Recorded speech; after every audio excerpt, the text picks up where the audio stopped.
Ci puoi dire anche dove siamo qui?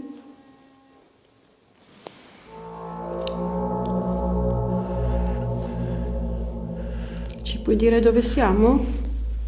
C'è anche uno strumento vicino a dove purtroppo ti sei accasciato, quello di prima, quello che aveva in mano Lara. Se ti vuoi avvicinare proprio vicino a dove purtroppo sei... Knie, ginocchio. Sì, tu ti sei messo in ginocchio Sono in adesso. ginocchio io.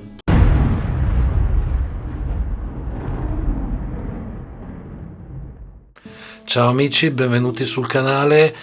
Allora, analisi un po' complicata E questa benvenuti qui. nel video del doppio Esatto, ispezione. pensate che mi dimentico anche la formula magica di tutte le volte Ma perché perché è stata un'indagine sì, è particolare. stata un'indagine tosta, sapevamo molto della storia di questo villone incredibile che poi è diventato, come abbiamo più volte detto, un hotel di lusso e sapevamo appunto tutta la storia che c'era dietro, tanto più quella della persona trovata morta nella famosa stanza dove abbiamo praticamente iniziato l'indagine.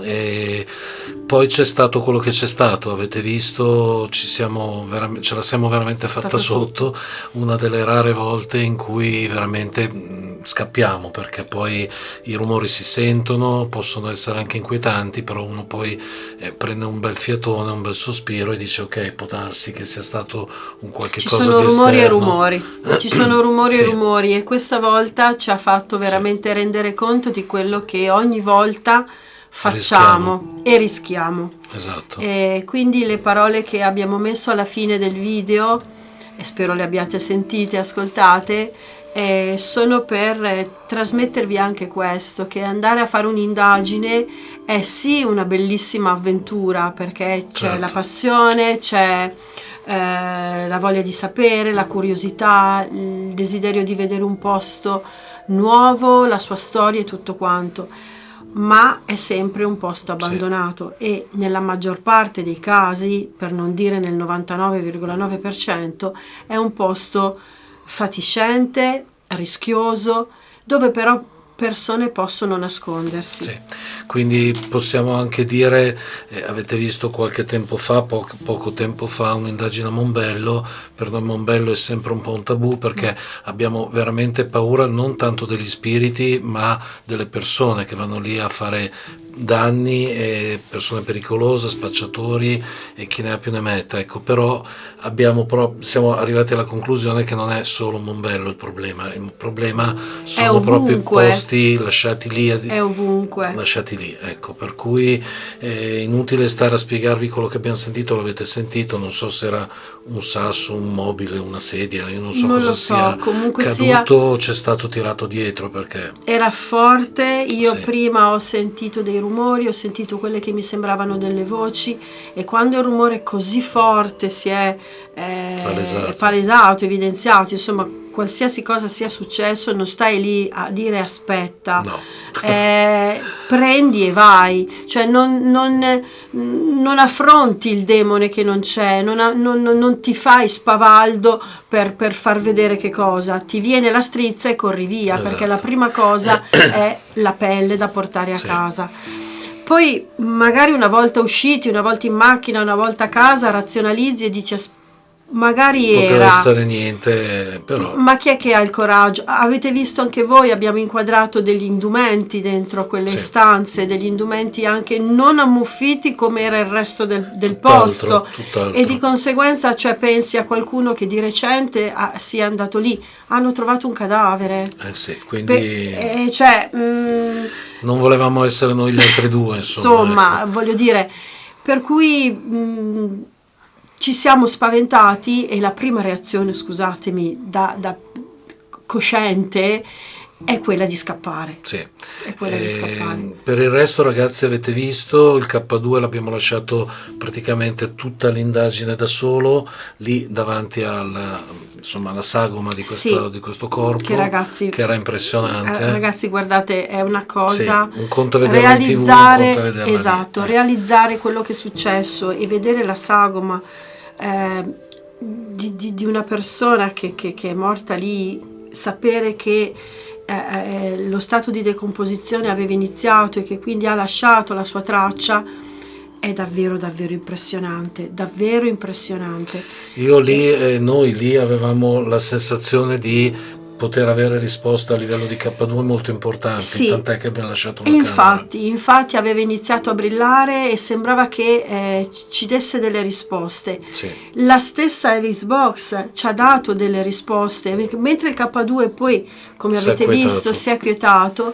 Alice Box ci ha dato delle risposte davvero interessanti. Sì. E devo essere sincera, a un certo punto mi sono chiesta, ma questa riflessione l'ho fatta a casa, perché poi rimugini tutto per forza.